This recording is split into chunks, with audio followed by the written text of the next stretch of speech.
কারাকারি করে লাভ নেই, রিজিক বন্টন করা। রিজিক কি করা? আর রিজকু মাকসুম, একদম বন্টিত হয়ে গেছে। আল্লাহি লান তামুতা নাফসান হাত্তা তাস্তাকমিলা রিজকাহা। আল্লাহর নবী বলেন, আল্লাহর কসম, একটি আত্মা, একটি প্রাণ মৃত্যুবরণ করবে না কোন আত্মা তার জন্য বরাদ্দকৃত রিজিক পূর্ণ না করে। বাতেই লোকমা না খাইয়া আপনার বাপের ক্ষমতাও নাই, আপনি মরে যাবেন। আর যেটা নাই সেটা আপনি খাইতে পারবেন না। আমি খাইতে বসি ভাত, আমার প্লেটে ভাত নিয়া আমার বাচ্চা বাহিরে খেলে, 2 বছরের মেয়েটা মাঝে মধ্যে দৌড় দিয়ে আসে, আইসা 1 লোকমা নিয়ে যায়, নিয়ে আবার দৌড় দিয়ে যায়, বাকি ভাত আমি শেষ করছি। তা আমার মালিক যেন বলে, আনিস, ওই মাঝখানের এই লোকমাটা তোর মেয়েরই ছিল, আমি তাকে যথাসময়ই নেওয়ার জন্য পাঠাইছি। তুমি যদিও ভাবছিলা পুরা ভাত তোমার, কিন্তু না, মাঝের 1 লোকমা তোমার মেয়ের। হ্যাঁ, রিজিক বন্টিত হয়ে আছে, রিজিক বন্টিত হয়ে আছে। ইন্না রাব্বি ইয়াবসুতুর রিজকা লিমান ইয়াশা ওয়া ইয়াকদির। আল্লাহ বলে, বান্দা, আমি যাকে ইচ্ছা রিজিক বেশি দেই, যাকে ইচ্ছা রিজিক কমিয়ে দেই, এটা আমার ইচ্ছা, আমার ইচ্ছা। বিশ্বাস? এক বিমানে বিদেশ গেছে, একই কোম্পানির চাকরি করে, 1 রুমে থাকে 16 বছর। আইবার পরে আমার পরিচিত একজনে বাড়ি গাড়ি অনেক কিছু করছে, আরেকজনে 16 বছর পরে আইবার সময় আরেকজনের থেকে ফ্যান হাওলাত করিয়া টিফিন দেয়ছে। একবার সত্যি নিজে কইছে, কজুর এই ফ্যানটা আরেকজন তে লই আইছে। 1 রুমে থাকছে, 1 রুম, 1 দেশে। এমন হলো কেন? ফয়সালা কোথায়? আরে ফয়সালা কোথায়? এটা বুঝতেই হবে বাপ, এটা বুঝতেই হবে। দুনিয়া নিয়া কারাকারি না, দুনিয়া নিয়া কারাকারি না, দুনিয়া নিয়া কারাকারি না, দুনিয়ায় সেই যাবে। দাওয়াত ও তাবলীগের বিশ্ববিখ্যাত মুরব্বী ছিলেন, আহা, সোনার মানুষ ছিলেন, আলোকিত মানুষ ছিলেন হযরত মাওলানা উমর পালনপুরি রাহমাতুল্লাহি আলাইহি। উনি বলতেন, বাপ, মসজিদের ছাদে মনে করেন 500 লিটারের একটা পানির ট্যাঙ্কি, আর নিচে 5টা ট্যাপ অজু করার জন্য দিছে। তো হযরত উদাহরণ দিতেন আর কি, যে 5টা ট্যাপ দিয়ে মানুষ অজু করে, এখন পানি শেষ, অজু করতে করতে পানি কি হয়ে গেছে, আর কয় লিটার শেষ হয়েছে। আচ্ছা, এখন মুসল্লি একটু বেশি দেখা মসজিদ কমিটি বলল যে না, কষ্ট হয় 5টা ট্যাপে অজু করতে, মুসল্লিদের আরো 5টা ট্যাপ লাগান। তো আরো 5টা ট্যাপ লাগাইছে। এখন ট্যাপ হয়েছে কয়টা? এখন মুসল্লিরা অজু করে 10টা ট্যাপ দিয়া পানি শেষ হয়েছে। এখন পানি শেষ হয়েছে কয় লিটার?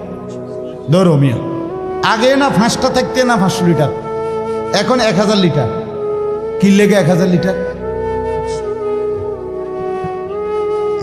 এই কথাটা বুঝছেন কি না বলো? ওইখানে টাঙ্কি কয় লিটার, এনে ট্যাপ যদি আরো 10টাও বাড়ায়, পানি শেষ হয়েছে কদ্দুর? এই কথা, এটা আপনি যত দাম দেয় বাড়ান, শেষ পর্যন্ত একত্র করলে এই 18টি হয়, 318 অথবা কি 9 দুগুণে 18। কথা বুঝছেন? হয়তো 3 খানে 6 করে 18 হয়েছে, আর অথবা 9 9 18 হয়েছে, আর অথবা ডাইরেক্ট 18। তার মানে 18 ঠিক, হয়তো 318 অথবা 9 দুগুণে 18 অথবা ডাইরেক্ট কি, মানে আমনে দামদা বাড়াইয়া লাভ,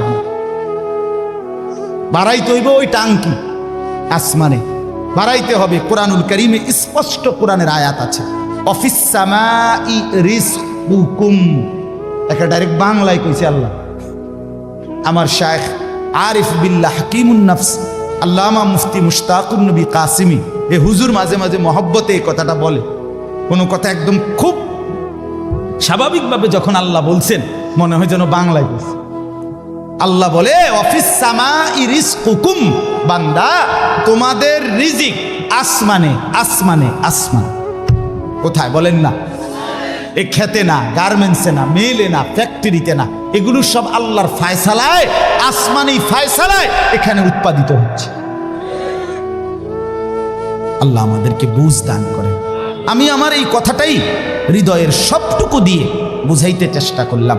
শুধু কেবল দুনিয়া নিয়ে কারাকারি করা না, শুধু নিয়ে দুনিয়া নিয়ে ব্যস্ত না, জিন্দিগি।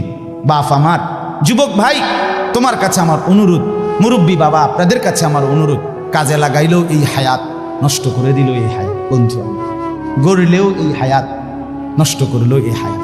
না আপনি আবার ফিরে আসবেন, না আমি আবার ফিরে আসব। দোস্ত আমার, হায়াতকে কদর করে, জিন্দিগিকে কদর করে। আর আসবেন না আপনিও, আর আসবো না আমিও। এবার আমার এই আয়াতের তর্জমাগুলো শুনেন, তাইলে আমার কথা শেষ।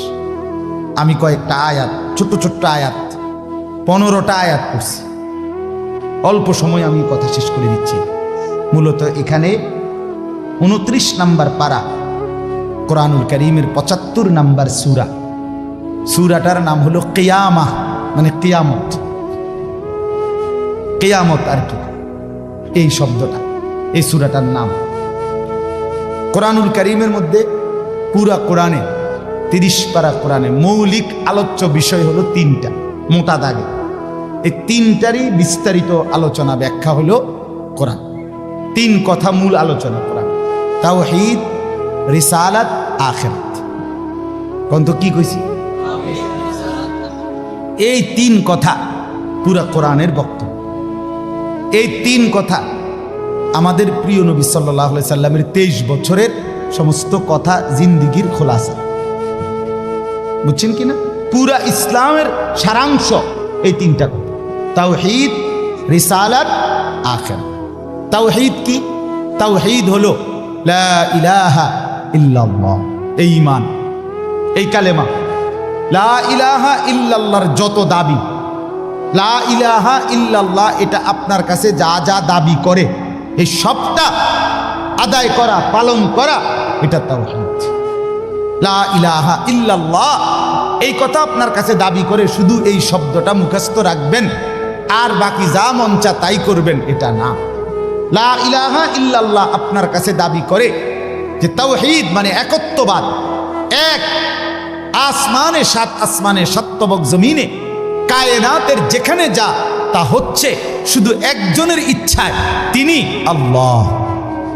আমার মাথার চুল থেকে পায়ের নখ পর্যন্ত, আমার দেহের ভিতর বাহির নিয়ন্ত্রিত হচ্ছে শুধুই একজনের ইচ্ছায়, তিনি আল্লাহ।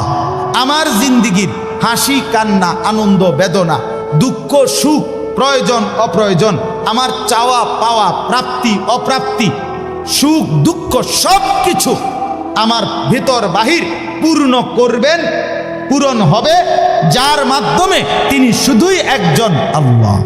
এটাই তাওহীদ। এই কথা দিলে বসান, এই কথা দিলে বসান। দাওয়াত ও তাবলীগের সাথীরা এই পৃথিবী ঘুরে ঘুরে সবচেয়ে বেশি আল্লাহর বান্দাদের কলজার মধ্যে এই কথাটা বসাইতে চায়। সকালেও বলে, জোহরের পরে বলে, আসরের পরেও বলে, মাগরিবের পরেও বলে, মাখলুক থেকে কিছু হয় না ভাই, মাখলুক থেকে কিছু হয় না, মাখলুক কিছুই করে না। ডানে বামে উপরে নিচে আমরা যেখানে যা দেখি এগুলো কিছুই করে না, করে যা শুধুই আল্লাহ আল্লাহ আল্লাহ। এই কথা টানা 40 দিন কলিজার মধ্যে বসায়, টানা 120 দিন 4 মাস কলিজার মধ্যে বসায়, লোকটার দিলে বসে যায়, জিন্দিগি সুন্দর হয়েছে। হ্যাঁ, এটা পরীক্ষিত, দেখো পরীক্ষিত, পরীক্ষিত। এই জন্য ওলামায়ে কেরামের তত্ত্বাবধানে, নিজ নিজ অঞ্চলের সংখ্যাগরিষ্ঠ ওলামায়ে কেরামের তত্ত্বাবধানে, মশওয়ারায়, পরামর্শ নিয়ে দাওয়াত ও তাবলীগের সাথে জুড়ে থাকবেন। বলেন ইনশাআল্লাহ। 2, 3, 4 ফেব্রুয়ারি বিশ্ব ইজতেমা, জানেন? 2, 3, 4 ফেব্রুয়ারি বিশ্ব ইজতেমা। বলেন কত তারিখ? ফেব্রুয়ারি। ফেব্রুয়ারি কর না কেন? 2, 3, 4 ফেব্রুয়ারি। বলেন কত তারিখ? বিশ্ব ইজতেমা। আল্লাহ কবুল করেন। আপনারা আমরা সবাই যাব ইনশাআল্লাহ। তো বলতেছিলাম, এই তাওহীদ লা ইলাহা ইল্লাল্লাহ এটা কলিজার মধ্যে বসানো। নবী সাল্লাল্লাহু আলাইহি সাল্লাম বলেন, আল্লাহর নবী বলছেন, ওয়ালাম আন্নাল উম্মাতা লাউ ইজতামাআত আলা আন ইয়ানফাউকা বিশাইইন লাম ইয়ানফাউকা ইল্লা বিশাইইন কাদ কাতাবাহুল্লাহু লাক। আল্লাহর নবী বলেন, উম্মত শোনো, গোটা পৃথিবী যদি একত্রিত হয়ে সিদ্ধান্ত নেয় তোমার একটু উপকার করবে, কিছুই করতে পারবে না, তোমার কেবল সেই উপকারটাই হবে যেটা আল্লাহ তোমার জন্য তাকদীরে আসমান জমিন সৃষ্টির 50,000 বছর আগে লিখে রেখেছে। ওয়ালা বিজতামাউ আলা আন ইয়াদুররুকা বিশাইইন কাদ কাতাবাহু লাম ইয়াদুররুকা ইল্লা বিশাইইন কাদ কাতাবাহু আল্লাহু আলাইকা। সবাই মিলে যদি এটাও সিদ্ধান্ত নেয় তোমার একটি ক্ষতি করবে, বিপদে ফেলবে, মুসিবতে ফেলবে, আল্লাহর নবী বলেন কোনো মুসিবত তোমার আসবে না, আসবে কেবল সেই মুসিবতটাই যেটা আল্লাহ তোমার জন্য তাকদীরে লিখে রেখেছেন। রুফিআতিল আকলাম ওয়া জাফফাতিস সুহুফ। নবীজি বলেন এই কথার পরে তাকদীরে, যেমন এইখানে হিলফুল ফুজুল যুব সংগঠন নাগরাপাড়া ফৈটাদি, এরপরে আর লেখা নাই, আসেনি, এরপরে নিচে দিয়ে আর কিছু, এখানে এসে লেখা এটা কি হয়েছে, শেষ হয়েছে। আল্লাহ তাআলা রসুল বলেন তাকদীরের লেখা এই গোটা আল্লাহর সৃষ্টি, আল্লাহ ব্যতীত যত সাই সব কিছুর তাকদীর আছে। বুঝেন নাই কথা? এটা আল্লাহ ব্যতীত যত কিছু সব কিছুর কি আছে? এই গাছ মাছ, আকাশ জমিন, হ্যাঁ, এই মশা মাছি পিঁপড়া যা কিছু আছে আল্লাহ সৃষ্টি, নদী সাগর সব কিছুর কি আছে? তাকদীর আছে। এই নদীতে কতদিন জোয়ার আসবে এটা লেখা আছে, কতদিন ভাটা আসবে এটা লেখা আছে। তাকদীর শুধু মানুষের না, তাকদীর মা সেওয়াল্লাহ, আল্লাহকে বাদ দিয়ে যা সব কিছুর তাকদীর আছে। ও পিঁপড়ারও তাকদীর আছে। এবার আমার থেকে বাচ্চা গেছে গায়েন, এবার টিপ দিয়ে মেরে গেছে, ঠিক কিনা বলেন না? হ্যাঁ, মশা আমারে কামড়াইয়া গেছে, আমি পারছি না ধরতে, দেবটা মেরে গেছে। এই তাকদীর লেখা আছে, ফয়সালা আছে। তো এই কথার পরে যে মাখলুক তোমার কোনো উপকারও করতে পারবে না, মাখলুক তোমার কোনো ক্ষতিও করতে পারবে না, এই কথা লেখার পর আল্লাহ তাআলা তাকদীর লেখার যেই কলম এটা উঠাইয়া ফেলছে, তাকদীর লেখার যে কালি এগুলো ফেলাই দিয়েছে। মানে এরপরে আর কথা নাই, এই কথার উপরে তাকদীর শেষ হয়েছে যে মাখলুক কিছুই করে না, হাও না নাও না, পক্ষেও না বিপক্ষেও না, যা করে কে করে? আল্লাহ। আল্লাহ আল্লাহ করে, আল্লাহ। বলে তো ডাক্তারে চিকিৎসা করলে রুগী ভালো হয়, এই ডাক্তারে চিকিৎসা করলে রুগী মারাও যায়। যে হাসপাতালে রুগী সুস্থ হইয়া বাড়ি যায়, এই হাসপাতাল থেকে রুগী মইরা অ্যাম্বুলেন্সও, ঠিক কিনা বলেন না? তাহলে বুঝা গেল মাখলুক থেকে। কার থেকে? এই সহজ কথা বললাম, তাওহীদ। এটা রিসালাত কি? রিসালাত হলো মুহাম্মাদুর রাসূলুল্লাহ সাল্লাল্লাহু আলাইহি ওয়াসাল্লাম। তার মানে মাথার চুল থেকে পায়ের নখ, জিন্দিগির পুরাটা, এই দেহের সব কিছু, এবং আমার জীবনের একেবারে ঘর থেকে দেশ জাতি রাজনীতি, ঘর পরিবার সমাজ, আচার আচরণ, বাজার ব্যবসা, লেনদেন, হাসি কান্না, আয় উপার্জন, সামাজিকতা, অনুষ্ঠানাদি, পাড়াপড়শি, সমাজের আমার জিন্দিগির, আমি এক মানুষ জীবনে যা করব, ঘরে কিংবা বাইরে, হাটে কিংবা মাঠে, বাজারে কিংবা ব্যবসায়, আয়ে কিংবা লেনদেনে, দেশে কিংবা রাজনীতিতে, সব কিছু একজন রসূল মুহাম্মদ সাল্লাল্লাহু আলাইহি সাল্লাম উনার দিক নির্দেশনায়, উনার সুন্নাতে, উনার তরিকার উপরে করা, এভাবে জীবনটাকে গঠন করা, এটার নাম রিসালাত। এটার নাম রিসালাত। কোনোভাবেই বাপ এই কথা বলার কোনো সুযোগ নাই, ইসলামকে কোনো একটা জায়গার মধ্যে সীমাবদ্ধ করার কোনো অনুমতি নাই। এটা ঈমান থাকবে না, ঈমান থাকবে না। সোজা কথা, হুজুর এর দূর পর্যন্ত কইতে পারবেন, এর বেশি যাইবেন না, না, এই কথা বলার সুযোগ নেই। এটা কুফরি, কুফরি। ইসলামকে রাজনীতিতে টাইনে আইনেন না, ইসলামকে এলাকার টাইনে আইনেন না, ইসলামকে বাজারে টাইনে আইনেন না, ইসলামকে হাটে টাইনে আইনেন না, ইসলামকে ওইখানে না, না। এটা যদি আপনি বিশ্বাস করে কন, এটা যদি আপনার কলজার থেকে কইয়া থাকেন, আপনার ঈমান নেই। কথা বুঝেন না? সাবধান। হ্যাঁ, অপ্রিয় হইতে পারে কোনোটা, কোনোটা আপনার অপছন্দ হইতে পারে, কোনোটা আপনার গায়ে লাগতে পারে, কোনোটা আপনার নেগেটিভ হইতে পারে, কিন্তু এর মানে ইসলাম, আল্লাহর কোরআন, শরীয়তের বিধান, রাসূলুল্লাহর সুন্নাহ, জিন্দেগি আপন ধারায় চলতে দিতে হবে। আল্লাহ আমাদেরকে বুঝ দান করে। কোনো কিছুতে এই দাড়ি রাসূলুল্লাহ সাল্লাল্লাহু আলাইহি সাল্লামের বিধান কিনা? কথা বলেন না, বিধান কিনা? আপনি এটাকে তুচ্ছ তাচ্ছিল্য করলে হবে, আপনি এটাকে অবজ্ঞা করলে, হ্যাঁ হুজুর আর ওয়াজ নাই, ঘুরে ফিরে কেবল দাড়ির কথা বলতেছেন, আর কোনো আছে, এটাও একটা ওয়াজ। আপনি এটাও শুনেন, এরপর একটু শুনেন, অসুবিধা কি? আরো কম আপনি থাকলে তো আমি আরো কম, অসুবিধা কি? কথা বুঝেন নাই? আমি এই কথাটা আমি এটা কি বুঝাইতে চাইলে, এটা কি বলতে চাই? আমি একবার একজনকে বলছিলাম যে আমি এই বলতে পারবো না, ওই বলতে পারবো না, একটা কাগজ লিখে দিছে উনি, এডি কম যাইত না। আমি মাশাআল্লাহ, যেডি কওয়া যাবে না, এরপরে নিচে লিখে দিছে কোরআন সুন্নাহর কথা বলবেন। তো আমি বললাম এগুলো তো বাদ দিলাম, কোরআন সুন্নাহর কথাগুলো এডি বাদ দিয়া কি হইতে পারে? আঙ্কেল আপনি যদি স্যাম্পল হিসাবে আপনি কিন্তু 10টা মিনিট কইয়া দেন যে এগুলো হইলো কোরআন হাদিসের কথা, এরপরে আমি ব্যাখ্যা করবো। আপনি কিন্তু শুধু মূল বক্তব্যটা শিরোনাম দিয়ে আপনি দূর কইয়া দেন যে এটা কি কইতাম, আপনি কন এগুলো কি আর আমরা জানি? তো আপনি না জানলে কাগজ লিখুন। এটা তো একটা স্ববিরোধী কথা হলো, স্ববিরোধী কথা না। আপনি জানেন না, এদিক দিয়েও আপনি এটা বুঝেন, আবার আপনি আইন কানুন দেখাইতে আছেন, তো এটা আপনি কি বুঝে আইন দিলেন? আল্লাহ আমাদেরকে বিবেক দান করেন। এটা ইনসাফ না, বরং জীবনের সব কিছু রাসূলুল্লাহ সাল্লাল্লাহু আলাইহি ওয়াসাল্লামের সুন্নাহর আলোকে, দিক নির্দেশনার আলোকে পালন করা, এটা ইনসাফ, এটাই দ্বীন, এটাই ইসলাম, এটাই শরীয়ত, এটাই নাজাত, এখানেই জান্নাত। আমার ঘাটতি আমাকে মেনে নিতে হবে, আমার কমতি আমাকে এটা মেনে নিতে হবে। মেনে নিতে হবে কিনা বলেন? হ্যাঁ, স্বীকার করতে হবে এটা আমার কমতি, এটা আমার ঘাটতি। অবজ্ঞা করা যাবে না, তুচ্ছ তাচ্ছিল্য করা যাবে না, টিটকারি মস্কারি করা যাবে না। ইসলামের একটা ছোট্ট জিনিসকেও তিরস্কার করা, তুচ্ছ তাচ্ছিল্য করা, ইস্তেহজা করা, এটা কুফর। আপনি জিজ্ঞাসা করেন ওলামায়ে কেরাম, এটা শরহে আকায়েদের মাসআলা,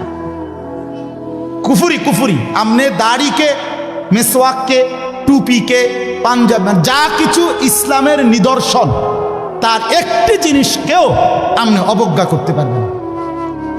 ইস্তেহজা আপনি পালন না করা, এটা হলো কবিরা গুনাহ, আর অবজ্ঞা করা কুফর। একদিন মসজিদে মুয়াজ্জিন বেচারা পাগড়ি মাথা দিতেছে, ভদ্রলোক পয়সাওয়ালা মাতবরে এনে খাড়াইয়া এক পাশে প্রথম কাতারে, সে বলতেছে এই সমস্ত তেনাতুনা বান্ধনের টাইম এখন আসেনি।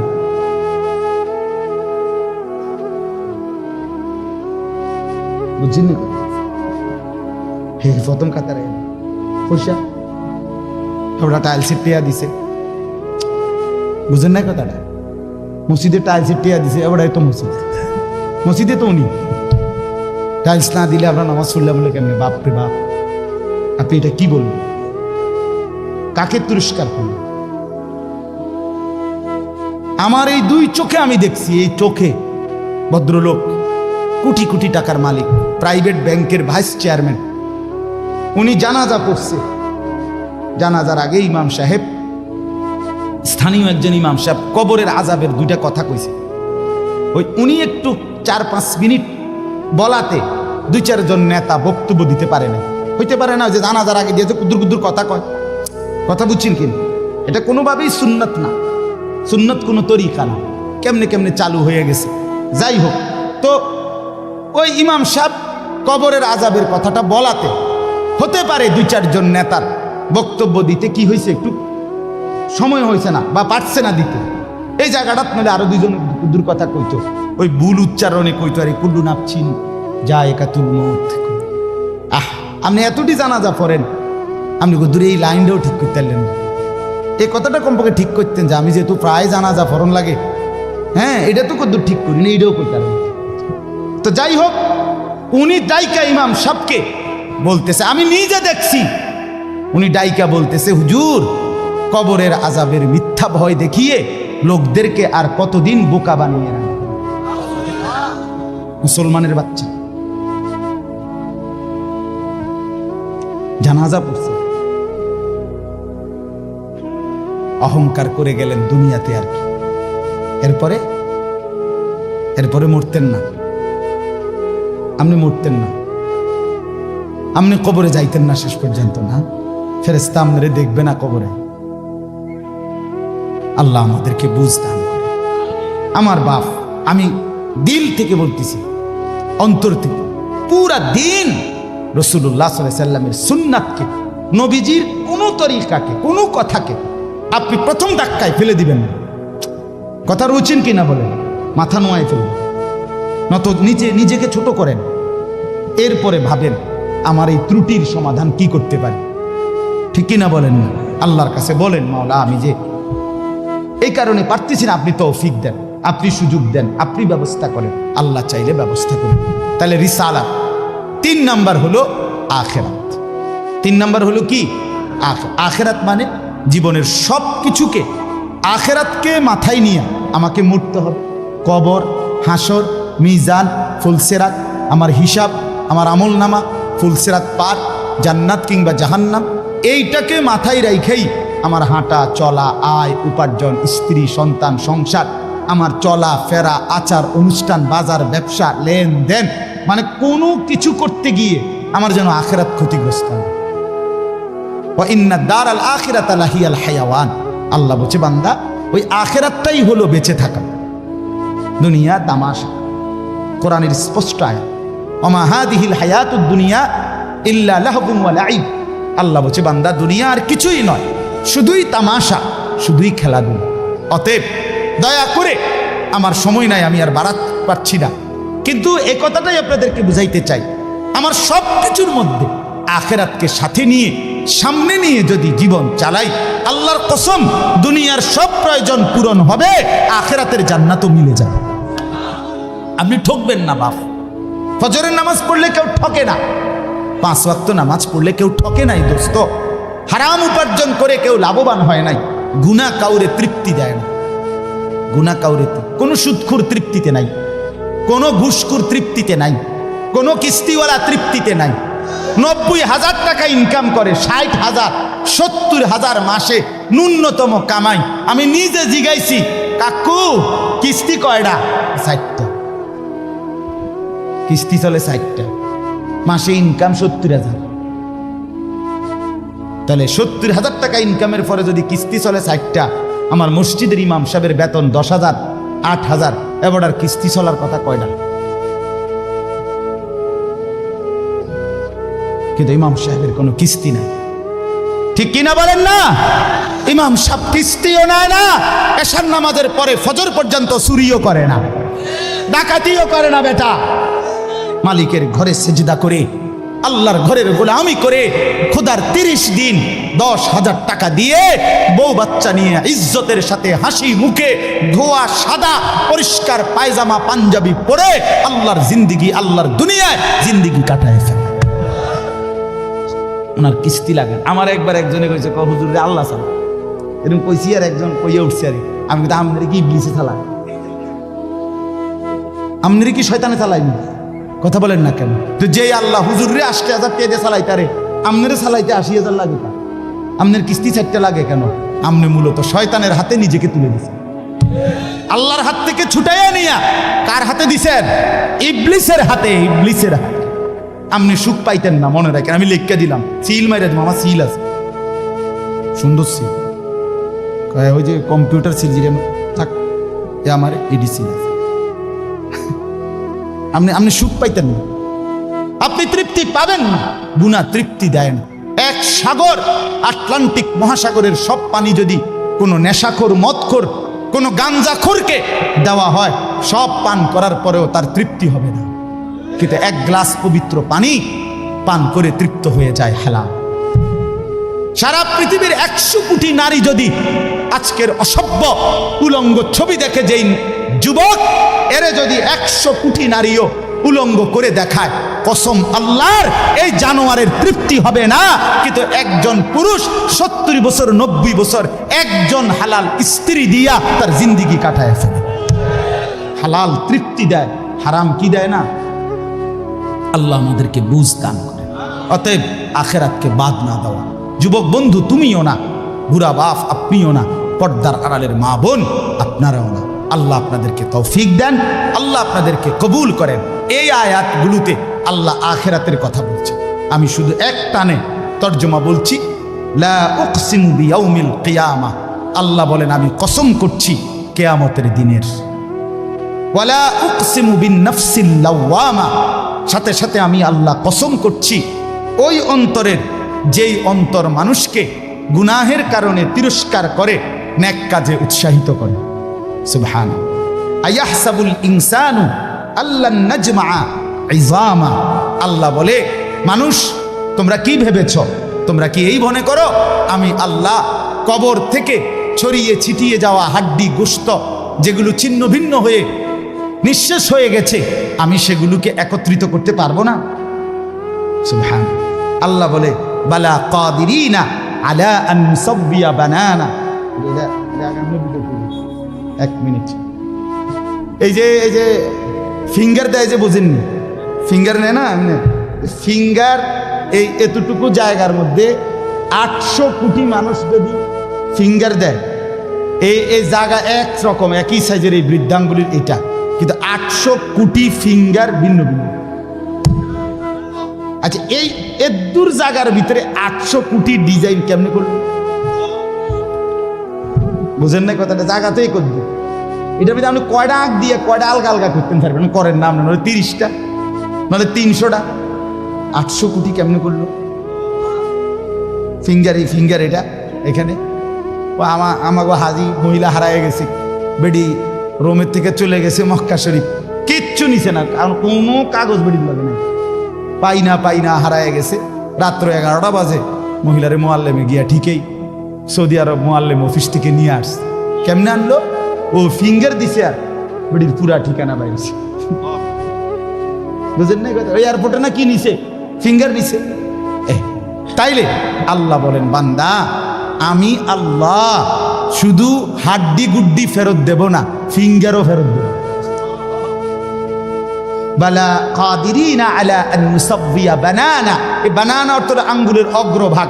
আঙ্গুলের অগ্রভাগে যেই দাগগুলো ছিল, ঠিক যারটা যেটা ছিল দুনিয়াতে থাকাকালীন, কিয়ামতের ময়দানে উঠাইবার সময় ওই ফিঙ্গার মিলাইয়া যদি এখানে ফিঙ্গার দিয়া রাখো, হাসরের মাঠে ফিঙ্গার দিল, এক ফিঙ্গার আসবে। বালা কাদিরিনা আলা আন নুসাব্বিয়া বানানা, এমন যিনি তিনি আল্লাহ। বাল ইউরিদুল ইনসানু লিয়াফজুরা আমামা, আল্লাহ বলে অথচ মানুষ সে বর্তমানকে তো অস্বীকার করে করে আর সামনের ভবিষ্যৎ নিয়েও আমি আল্লাহর সাথে তর্ক করে। কি করে? ইয়াসআলু আইয়ানা ইয়াউমুল কিয়ামা। অহংকার আর নাফরমানি করতে করতে হুজুরদেরকে, আলেমদেরকে, দিনদারদেরকে ব্যঙ্গ করে জিজ্ঞেস করে কি কোন দিন হইব কিয়ামত? হয় না দি কোন দিন হইব? ফাইদা বারিকাল বাসার, আল্লাহ বলে হবে বান্দা সেদিন কিয়ামত হবে যেদিন ইসরাফিল ফু দিবে, সেদিন সমস্ত চোখ ধাঁধা লেগে যাবে। আহা কি হলো, আহা কি হলো। ওয়া খাসাফাল কামার, সব চাঁদটা আলোহীন হয়ে যাবে। ওয়া জুমিআ আশ-শামসু ওয়াল কামার, সূর্য চন্দ্র এক হয়ে নিষ্প্রভ আলোহীন হয়ে যাবে, সব এলোমেলো হয়ে যাবে। আরে ওই যে একদিন শনিবার যে সকালবেলা ভূমিকম্প হয়েছিল কয়দিন আগে, মনে আসেনি আপনাকে? 9:30টার দিকে আমি চাঁদপুর ছিলাম মাহফিলের কারণে। কুমিল্লা ক্যান্টনমেন্ট তো আমার বাসা, তো ওইখানে এক ব্যবসায়ী ক্যান্টনমেন্টের গুমতি টাওয়ার, বড় টাওয়ার, ব্যবসায়ী আমারে ফোন দিচ্ছে, হুজুর হুজুর হুজুর হুজুর দোয়া করেন দোয়া করেন। কি হয়েছে? আমরা সব ব্যবসায়ী বাইরে গেছি। কি হয়েছে ভাই? কয় এখানে আমরা আপনার ভূমিকম্প হয়েছে, সব বাইরে হয়ে গেছে। আমি বললাম না ভাই, দোয়া করে আমার কোনো লাভ নাই, কারণ আমার এনো লড়ে, কে কারে দোয়া করে? আমার এনো তো কি হইতেছে, লড়ছে তো, আমি আপনার কি দোয়া করতাম? আমি তো দৌড়ের উপরে আছি, ঠিক কি না বলেন না কেন? হ্যাঁ, আল্লাহ বলেন কিয়ামতের ইসরাফিলের ফু দিলে জমিনের ভূমিকম্প এমন সব নড়বে একসাথে। অজুমি আশ-শামসু ওয়াল কামার ইয়াকুলুল ইনসানু ইয়াউমাইদিন আইনাল মাফার। কোটি কোটি মানুষ তখন পাগলের মতো দৌড়তে দৌড়তে বলবে আইনাল মাফার, পালাবো কোথায় ভাই, দাঁড়াবো কোথায়, দাঁড়াবো কোথায়? ওই বেটাও বলবে সব নড়ে, ইনিও বলবে সব নড়ে, যেদিকে দৌড়াই সব নড়ে নড়ে নড়ে, সব নড়ে ভূমিকম্পে, কিয়ামতের ভূমিকম্প। আল্লাহ বলেন কাল্লা লা ওয়াজার, না বান্দা জমিনে আজ আর কোথাও আশ্রয় নাই, আজ আর ঠাই নাই। ইলা রব্বিকা ইয়াউমা ইদিনিল মুস্তাকার, আজ শুধুই তোমার রব আল্লাহর কাছে আছে। কার কাছে? ইউনাব্বাউল ইনসানু ইয়াউমা ইদিন বিমা কদ্দামা ওয়া আখার। এবার আল্লাহ বলেন, আজ আমার কাছে ফিরিয়ে নিয়ে কিয়ামতের ময়দানে প্রত্যেককে জানানো হবে তুমি নিজের হায়াতে যা কিছু আমল করেছো আর তোমার পরে তোমার নামে যা কিছু আমল চলেছে সব কিছু তোমাকে জানানো হবে। তুমি করেছো এই, তোমার নামে চালু ছিল এই, আমি করেছি নামাজ এত ওয়াক্ত, আমি মসজিদে দিয়েছিলাম তো সেই মসজিদে নামাজ হয়েছে এত ওয়াক্ত। আল্লাহ বলেন তোমার নিজের নামাজ এটার নেকিও তোমার, ওই মসজিদে যে সহযোগিতা দিয়েছিলে সেই নামাজগুলোর সওয়াবও তোমার নামে দেওয়া হবে। এবার সুবহানাল্লাহ কইছেন না, নাউজুবিল্লাহ লেখা রেডি হন। তুমি যে দেখছো টেলিভিশন এগুলার গুনাও লেখা হবে। তোমার যে বউ বাচ্চার জন্য রঙিনটা রাইখা আইছো টেলিভিশন, তারা পরবর্তী এই টেলিভিশন যেই 20 বছর দেখছে এইটার সমস্ত গুনাও তোমার নামে লেখা হবে। সমান সমান হয়েছি নি? সুবহানাল্লাহ নাউজুবিল্লাহ। এবার আম্মু বুঝ করে বালিল ইনসানু আলা নাফসিহি বাসীরা। আল্লাহ বলে শুধু জানাবো না, বরং প্রত্যেকটা মানুষ নিজের আমলনামা নিজের চোখেই দেখবে। ওয়ালাউ আলকা মাআযীরা, যদিও সে নিজের আমলনামা দেখে নানা উজর আপত্তি ছলছাতুরি করতে চেষ্টা করবে, আল্লাহ এদিনই না তো না, ঠিক আছে কিন্তু এইভাবে বুঝি ফেলছি। আরে কি তো শুক্রবারটাও তো পাইতেছি না, শুক্রবার ওদের নাই। ফেরেশতা বলবো দোস্ত শুক্রবারে আইছিলা ঠিক, অজু হয়েছে না দেখে লিখছি না। শুক্রবারে আইছিলা ঠিক, কিন্তু ওই যে খুতবার সময় জিমাইছ, তোমার তো হোক বা নাই, তুমি তো খারাই গেছো, এটা হইছে না।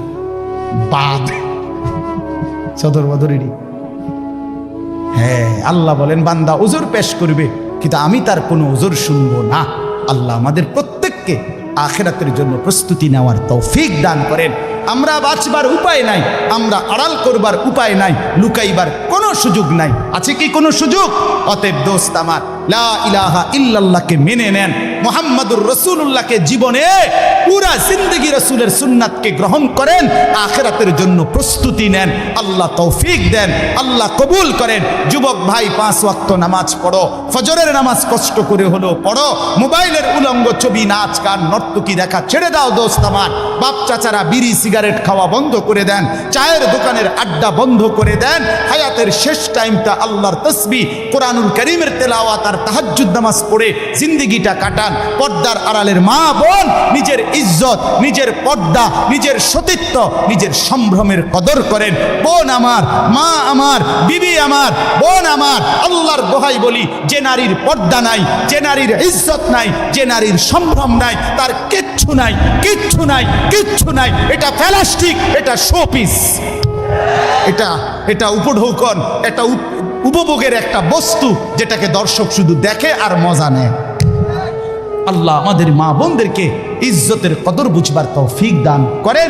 আজকের যুবকদের এই মাহফিল আল্লাহ কবুল করেন, আমিন। সুবহানাল্লাহি ওয়া বিহামদিহি, সুবহানাল্লাহ। জি।